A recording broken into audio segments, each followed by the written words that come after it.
खात फिरे अंगना, पग बैजनि बाजत बीरी कटोरी। छवि को रस खान विलोकत, वारति काम कला निधि कोटि।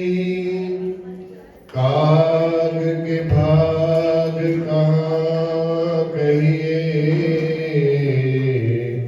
हरि हाथ सुले गयो हरि हाथ से ले गयो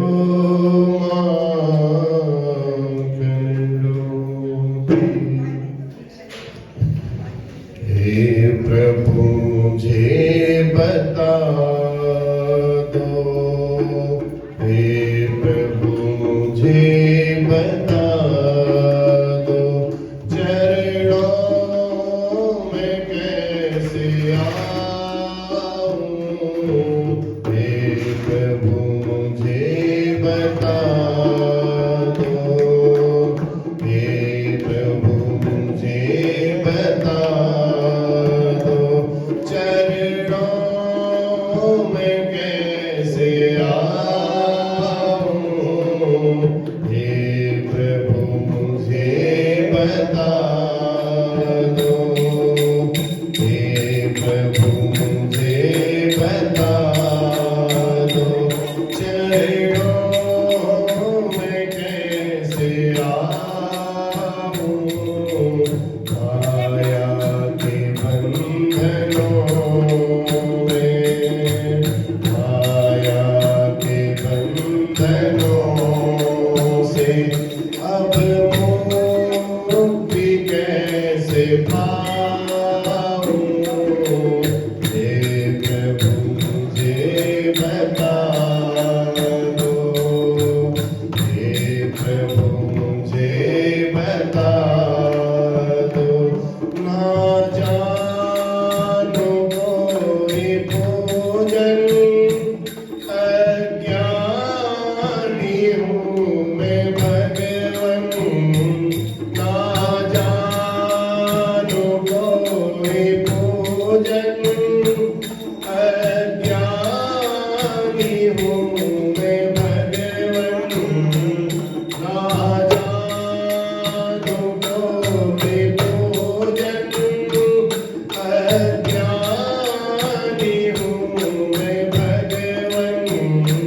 करना कृपा दयालु,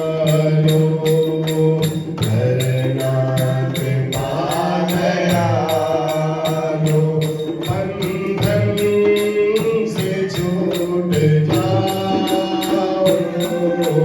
हे प्रभु मुझे बता दो, हे प्रभु मुझे बता दो, चरणों में कैसे आऊं। माया के झंझटों से, माया के बंधनों से अब कैसे मुक्ति पाऊं। हे प्रभु मुझे बता दो, हे प्रभु मुझे बता दो। मैं हूँ पतित पापी, तुम हो पतित पावन। मैं हूँ पतित पापी, तुम हो पतित पावन। अवगुण भरा ये तन मेरा, अवगुण भरा है तन मेरा। कैसे इसे दिखाऊं।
कपिशं वैजयन्तीं च मालां रन्ध्रान् वेणोरधरसुधया पूरयन् गोपवृन्दैर्वृन्दारण्यं स्वपदरमणम् प्राविशद गीतकीर्ति प्राविशद गीतकीर्ति। बोलिए सच्चिदानंद भगवान की जय। बाकी बिहारी लाल की। दीपावली की सभी को हार्दिक शुभकामनाएं। माँ लक्ष्मी की कृपा, भगवान विष्णु की विशेष कृपा आप सभी पर बनी रहे।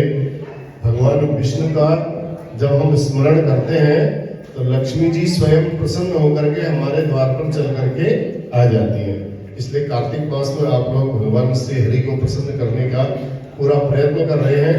तो महालक्ष्मी मैया आप पर सदैव प्रसन्न बनी रहे।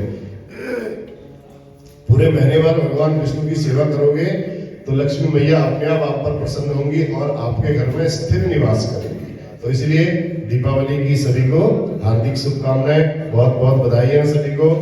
सभी लोग आज अपने घर में बढ़िया करके खूब दीप मालिका करके, दिए जला करके, लड़ियां लगा करके, जैसे भी हो खूब प्रकाश करना हुआ घर पर। जैसे अपने घर को सुंदर सजा सकते हो, जितना अधिक कर सकते हो। जहां प्रकाश युक्त महल, भवन, स्थान लक्ष्मी मैया को दिखेगा, उसी स्थान को खोजती हुई रात को वहां पहुंच जाएंगी।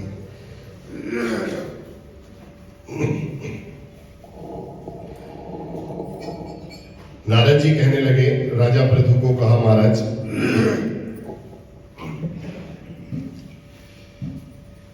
जो लोग दीपावली के दिन घर में दीपक का प्रकाश करते हैं, दीप प्रज्वलित करते हैं, उनके घर में कभी दरिद्रता नहीं आती है और लक्ष्मी जी हमेशा के लिए उनके घर में विराजमान हो जाती है। एक सत्य शर्मा नाम के ब्राह्मण थे। भगवान श्री कृष्ण का बड़ा स्मरण किया करते थे। तो वो सत्य शर्मा नाम के बुद्धिमान ब्राह्मण धर्म हेतु किए गए सारे कार्य करते थे, पूजा पाठ इत्यादि अपने सारे कार्यों में संलग्न लगे रहते थे। लेकिन धन उनके पास इतना ही था जितने से उनका गुजारा हो सके। वो भी माँ लक्ष्मी से एक बार प्रार्थना करते थे, बार बार कहते थे, हे मैया, यदि मेरे घर में भी आप थोड़ा सा अधिक मात्रा में आओ तो मैं भी आपकी सेवा करने के लिए अब इधर उधर ना जा सकूं और आपकी सेवा करता रहूं। बार बार सोचा करते थे, धन होता तो धर्म करता, यज्ञ करता, बहुत बड़े बड़े यज्ञ करवाता, क्योंकि धन की पहली गति ही धर्म है। अगर धन से धर्म होगा तो धन कभी अपव्यय नहीं होगा। तो बार बार यही सोचते थे और मैं भी अपने स्त्री पुत्रों को अलंकृत करके रखता। इस प्रकार की कामना लेकर के धन प्राप्ति के लिए भगवान श्री नारायण की पूजा करना उन्होंने प्रारंभ कर दिया, श्री हरि की पूजा करना प्रारंभ कर दिया। भगवान विष्णु की पूजा करते, धन आता भी, लेकिन जितना आता उतना खर्च भी हो जाता, व्यय हो जाता, इकट्ठा नहीं हो पाएगा, संचित नहीं हो पाएगा। दुखी उदास रहने लगे, बड़ा परिश्रम करते थे। एक बार किसी ज्ञानी विज्ञानी के पास पहुंच गए, हाथ जोड़ करके बैठ गए, कहा, महाराज कोई उपाय मुझे भी बताओ आप, और मैं भगवान विष्णु की बड़ी आराधना करता हूं, आप मुझे उपाय बताओ। उन्होंने कहा, तुम अगर आराधना धन के लिए आराधना करना चाहते हो तो भगवान भोलेनाथ की आराधना करो, शिव की आराधना करो। विष्णु भगवान की आराधना करोगे तो वो उतना ही देंगे जितना डॉक्टर बोलता है ना मरीज को, आपको ज्यादा नहीं खाना है, केवल पतली खिचड़ी ही खानी है जो पच जाए आराम से। भगवान विष्णु की आराधना करने से उतना ही मिलेगा जितना आपको आवश्यकता है, अधिक नहीं मिल पाएगा। ये जो दूसरे ब्राह्मण के पास गए पूछने के लिए, उन ज्ञानी महात्मा ने उनको कहा, आप शिव जी की आराधना करो, भगवान विष्णु की आराधना करने से आपकी केवल पूर्ति ही होगी। तब ब्राह्मण ने कहा, भगवान विष्णु तो महाराज कामना रहित हैं, भजनानंदी हैं, वैरागियों द्वारा पूजे जाते हैं, आप लोग अगर धन की कामना लेकर के उनके पास जाओगे तो फिर इतना धन नहीं प्राप्त हो पाएगा।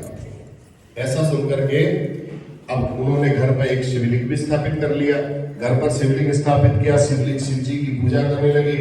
1 वर्ष पश्चात शिव जी स्वयं ही ब्राह्मण का रूप धारण करके वो ब्राह्मण के पास पहुंचे। तो शिव जी ने प्रेम पूर्वक सत्य शर्मा को लक्ष्मी प्राप्ति का उपाय बताया। कहने लगे, हे ब्राह्मण, ऐसा तुम अपने इस नगर का जो तुम्हारे राज्य का राजा है उस राजा के पास तुम किसी भी तरीके से पहुंचो और राजा के पास जाकर के तुम उनको कहना, महाराज मैं आपसे एक चीज मांगना चाहता हूँ, एक बात मैं आपसे मांगना चाहता हूँ, आप मेरी उस बात को पूरी कर दीजिए। तो ब्राह्मण सत्य शर्मा नाम का ब्राह्मण राजा के पास पहुंचा, कहा, महाराज मेरी एक मांग है कि दीपावली की रात्रि में नगर का कोई भी व्यक्ति दीपक न जलाए, मेरे अलावा अगर दीपक न जलाए तो अच्छा रहेगा। महाराज मेरी होने का एक और सिद्धि मांग। राजा ने उस बात को इतनी ज्यादा गंभीरता से लेंगे और बोला, एक दिन के लिए हम करेंगे। जो भगवान भोलेनाथ ब्राह्मण के रूप में आए थे उन्होंने ये उपाय बताया ब्राह्मण को। ब्राह्मण राजा के पास गए। राजा ने बहुत मामूली सी बात मान करके और घोषणा करवा दी सर्वत्र अपने राज्य में कि भैया आज सायंकाल के समय कोई भी व्यक्ति अपने घर में दीपक नहीं जलाएगा। एक ये सत्य शर्मा नाम के ब्राह्मण है, यही केवल दीपक जलाएंगे और कोई नहीं जलाएगा। प्रजा ने राजा की बात को स्वीकार किया तो उसने दीपावली, अब सत्य शर्मा नाम के ब्राह्मण ने दीपावली जला करके रात्रि के समय अपने घर में प्रसन्नता पूर्वक गीत आदि सब कौतुक किए। अब लक्ष्मी मैया अमावस्या के दिन रात्रि में जब निकली, अब देखा सर्वत्र उनको अंधेरा ही अंधेरा दिखाई दिया। एक ब्राह्मण का घर केवल उनको दिखाई दिया, एक जगह दीपक का प्रकाश, बड़े बड़े गीत उत्सव वाद्य सब वहां हो रहे थे। तो लक्ष्मी मैया उनके घर पहुंची, अपने हाथ में लीला कमल धारण किए हुए, मन में प्रसन्न होकर के मुस्कुराती हुई स्त्री का स्वरूप धारण की हुई ब्राह्मण के घर में प्रवेश करने लगी। तो उस समय ब्राह्मण ने उनसे कहा, हे लक्ष्मी मैया, आप मेरे घर में पधारी है, लेकिन पधारने से पहले एक बात सुन लो। मैंने आज तक भगवान विष्णु की बड़ी आराधना की, बड़े कठोर है भगवान विष्णु, मेरी उन्होंने आज तक एक बात नहीं मानी और पहले भी मैंने किसी की आराधना नहीं की। अगर तुम मेरे यहाँ रहना चाहती हो, मेरे अंदर अगर तुम प्रवेश करना चाहती हो, तो ये चंचला जो आपका स्वभाव है, ये चंचला स्वभाव को छोड़ करके आपको मेरे घर में आना होगा। पहली शर्त रहती है, नहीं तो तुम मेरे यहाँ मत आओ, किसी अन्य के यहाँ जाओ। अब लक्ष्मी मैया उस राज्य में जाए तो जाए कहां? केवल उस ब्राह्मण के घर के अलावा कहीं और दीपक का प्रकाश नहीं, कहीं और गीत वाद्य उत्सव नहीं। तो लक्ष्मी मैया ने कहा, मैं स्थायी रूप से तुम्हारे घर में निवास करूंगी, तुम मुझे घर के भीतर आने की आज्ञा दो। तब ब्राह्मण बोला, यदि तुम 3 पीढ़ी तक मेरे यहाँ रहने की शपथ खाओगी, 3 पीढ़ी तक, तो मैं तुम्हें प्रवेश अपने घर में दूंगा। और ऊपर से एक शर्त और लगाई, कहा उस धन के मद में मुझे धन का मद नहीं आना चाहिए, धन का घमंड नहीं आना चाहिए। धन आए लेकिन धन का घमंड बिल्कुल ना आए, आपकी मेरी ये शर्त है। तब उस देवी ने कहा, तुम विधि पूर्वक मेरी पूजा करो। तब ब्राह्मण बोला, बताओ देवी, आपकी पूजा कैसे करनी चाहिए, क्या करना चाहिए, क्या उपचार है? तब महालक्ष्मी मैया कहती हैं, सुनिएगा, जो कार्तिक मास में सुंदर दीप मालिका सजा करके घृत अथवा तिल के तेल से, विशेष करके अमावस्या की तिथि को, रात्रि में अमावस्या की तिथि हो, घी के दिए या तिल के तेल के जितने दिए जलाते हैं, उतने 1000 युगों तक उनको रुद्र लोक में निवास प्राप्त होता है। और अमावस्या के दिन प्रातः काल उठो, स्नान करके, पूजा पाठ करके, श्राद्ध इत्यादि करके ब्राह्मणों को अनेक प्रकार से भक्ष्य भोज्य पदार्थ खिलावे और संध्या के समय घर में बढ़िया सुंदर दीप मालिका करें और अपने घर के समीप में तुलसी का पौधा है, वहां पर भी एक दिया जलावे। कोई ब्राह्मण का घर हो या शमशान हो, कहीं जो चीज उपलब्ध ना हो तो इन सब जगहों पर आप कहीं भी दीप मालिका कर सकते हो। शमशान पर, चौराहे पर, अग्नि वाले स्थान पर, गौशाला पर भी आप कर सकते हो दीपदान। इसके बाद लक्ष्मी मैया कहती हैं, आपने मुझे जगाना है और जिस प्रकार पतिव्रता स्त्री नित्य ब्रह्म मुहूर्त में अपने पति से पहले उठ जाती है, उसी प्रकार मैं भी, जैसा हमने पहले बताया था, 12 दिन पहले जग जाती हूँ। बालक, वृद्ध, रोगी, इन लोगों के लिए कोई नियम नहीं है। ये सोए भी रहें, ना भी करें, जैसे भी करें, इनके लिए कोई किसी प्रकार का नियम नहीं है। और प्रदोष काल में यथाक्रम से महालक्ष्मी मैया की पूजा होनी चाहिए। फिर उसके बाद स्वस्ति वाचन करके, गणेश जी का मंत्र बोल करके, गणानां त्वा गणपतिं, ऐसा करके संकल्प लेकर के फिर भगवान की, महालक्ष्मी मैया की पूजन करनी, महालक्ष्मी मैया की पूजा करनी चाहिए। फिर कुबेर जी को भी वहां नमस्कार करना चाहिए साथ साथ।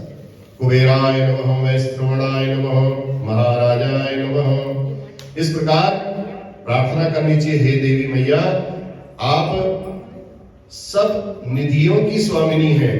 आप लक्ष्मी, हे विष्णु भगवान, आप सब निधि के स्वामी हैं। आप लक्ष्मी मैया के सहित मेरे घर में चिर स्थिर बने रहें। ऐसा कहकर के 16 उपचार से भगवान की, महालक्ष्मी मैया की पूजा करनी चाहिए। पाद्य, अर्घ्य, आचमनीयम, स्नान, वस्त्र, उपवीत, गंध, पुष्प, धूप, दीप, नैवेद्य, तांबूल और दक्षिणा, ये 16 उपचार भगवान की पूजा के। तो इस प्रकार 16 उपचार से पूजन करना चाहिए। कमल का पुष्प हो तो कमल का पुष्प महालक्ष्मी मैया को अत्यंत प्रिय है। जैसा हमने पहले की कथा में बताया, कमल के पुष्प में बैठ करके लक्ष्मी मैया घर में सदैव चिर स्थायी बनी रहती है, लंबे समय तक, दीर्घ काल तक घर में बैठी रहती है। तो फिर कुबेर जी को भी प्रणाम करना चाहिए। सारे देवी देवता जो हैं उन सबको नमस्कार करके बस महालक्ष्मी मैया से प्रार्थना करनी चाहिए, हे महालक्ष्मी मैया, मेरा, मेरे परिवार का, मेरे बच्चों का, सबका कल्याण करे।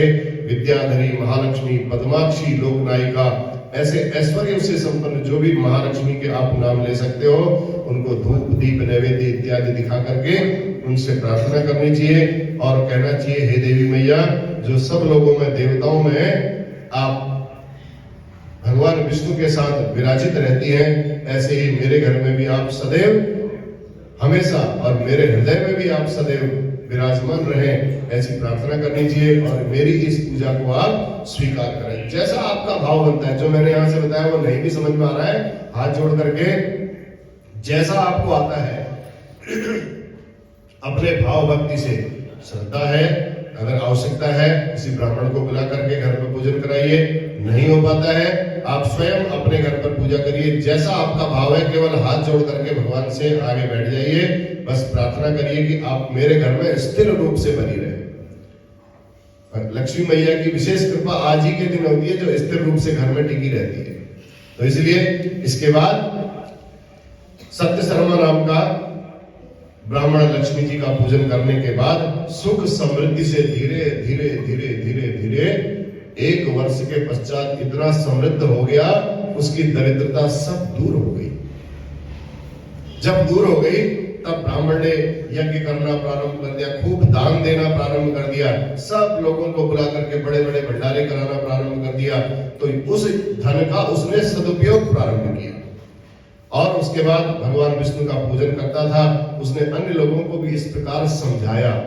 और सत्य शर्मा कहता है, इसीलिए गृहस्थ आश्रम से बढ़कर के कोई दूसरा आश्रम श्रेष्ठ नहीं है। श्रेष्ठ वस्तु भी है, धन भी, तो ये भी गृहस्थ आश्रम के माध्यम से ही दी जाती है, वही सबसे ज्यादा श्रेष्ठ मानी जाती है। इसलिए श्राद्ध, अतिथि सेवा, यज्ञ, दान, व्रत आदि ये सभी करने के लिए धन की आवश्यकता होती है और उस धन के साथ गृहस्थ आश्रम की आवश्यकता होती है। इसलिए महालक्ष्मी मैया हम सब पर अपनी कृपा बनाए रखना, हे देवी हमारी रक्षा करना। इस प्रकार कह करके नारद जी कहते हैं, यह वह ब्राह्मण घर त्याग करके फिर धीरे धीरे, जब उसके पास इतना ज्यादा धन हो गया, एक सीमा है धन कमाने की भी, पढ़ने की भी एक सीमा है, तो उसके बाद मन धीरे धीरे, हर चीज की एक सीमा होती है, उसके बाद मन धीरे धीरे वैराग्य की ओर जाने लगता है कि अब भगवान के भजन के अलावा कुछ और नहीं है, क्योंकि धन खूब आ रहा है, उस धन का आप सदुपयोग करो, यही जीवन का सदमार्ग है, यही जीवन का साफल्य है। और तब वह ब्राह्मण भी विरक्त हो गया, घर पे ही रहता था। विरक्त का मतलब घर छोड़ के नहीं गया, घर में रहता था, खूब पूजा पाठ लोग खूब आते थे उसके यहाँ, खूब यज्ञ दान करता था, शुद्ध चित्त से भगवान की उसने आराधना की और समाधि लगाई, और समाधि लगा करके अपने इस पंच भौतिक देह का त्याग कर दिया। उसके वंशज भी सब धनी हो गए। तब नारद जी कहते हैं राजा पृथु को, ये राजा पृथु को नारद जी ने जो एक कथा सुनाई थी, वही कथा सुध जी महाराज ने सौनकादि ऋषियों को बताई। इसलिए दीपावली की रात्रि को एक अखंड दीपक अवश्य जलाना चाहिए। अखंड दीपक जलता रहेगा तो उस दीपक की लौ देख करके लक्ष्मी मैया स्वयं आकर्षित होकर के आपके घर के अंदर विराजमान हो जाएंगी, और इस दिन बड़े सज धज करके अलंकृत होकर के लक्ष्मी जी की घर में आवाहन करने की कामना होनी चाहिए, लक्ष्मी जी को बुलाने की इच्छा होनी चाहिए। और इस प्रकार लक्ष्मी जी का जो पूजन इस कार्तिक मास की अमावस्या को करते हैं, उनके घर में लक्ष्मी जी सदैव चिर स्थायी बनी रहती हैं। बोलो महालक्ष्मी मैया की जय। लक्ष्मी पूजन का मुहूर्त स्थिर मुहूर्त में किया जाता है। आप दोपहर में 2 बजे भी कर सकते हो, 4 बजे का एक 4:30 बजे से भी है, और शाम को 5:15 बजे से लेकर के, जो घर गृहस्थी में करने वाले हो, 5:15 बजे से लेकर के 7:30 बजे तक का जो मुहूर्त है वो स्थिर लग्न में है। ठीक है, वो सबसे बढ़िया है। नहीं तो रात को फिर आपको 11 बजे का है, 11 बजे का रात को 11 बजे फिर करोगे। रात को भी करते हैं, कराने वाले सब करते हैं। बाकी पूरा दिन महालक्ष्मी पूजन का है, कभी भी आप करो, कोई श्रद्धा और इसमें ज्यादा सोचने की जरूरत नहीं है। मुहूर्त पूछोगे तो फिर हिसाब से मुहूर्त बताएंगे। भैया दूज, उसके बाद कल छुट्टी का मतलब कथा होगी, और दूसरे दिन अन्नकूट, तीसरे दिन भैया दूज 15 तारीख को। भगवान के बिहारी लाल की, श्री भागवत भगवान की है आरती, पापियों को पाप से है तारती। श्री भागवत भगवान की है आरती, पापियों को पाप से है तारती। ये अमर ग्रंथ, ये मुक्ति पंथ, ये पंचम वेद निराला, नव ज्योति जगाने वाला।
पापियों को पाप से है तार, श्री भागवत भगवान की है आरती, पापियों को पाप से है तारी, पापियों को पाप से है तारी।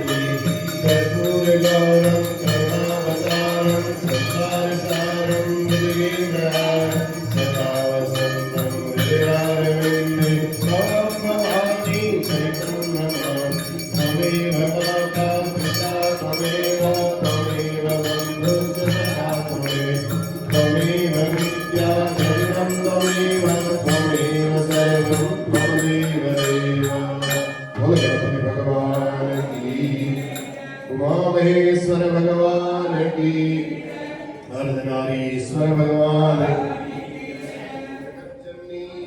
अम्बे माता की, लक्ष्मी नारायण भगवान की, राजा रामचंद्र महाराज की, बांके बिहारी लाल की, पवन सुत हनुमान की, सत्य सनातन धर्म की अधर्म का प्राणियों में विश्व का, गौ माता की, गंगा मैया की, भारत माता की, नमः पार्वती पतये, हर हर हर महादेव।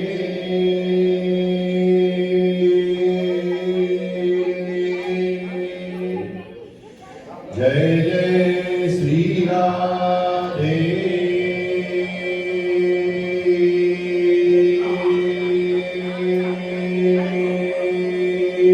श्याम। चलिए बहुत बहुत बधाइयाँ, बहुत धन्यवाद।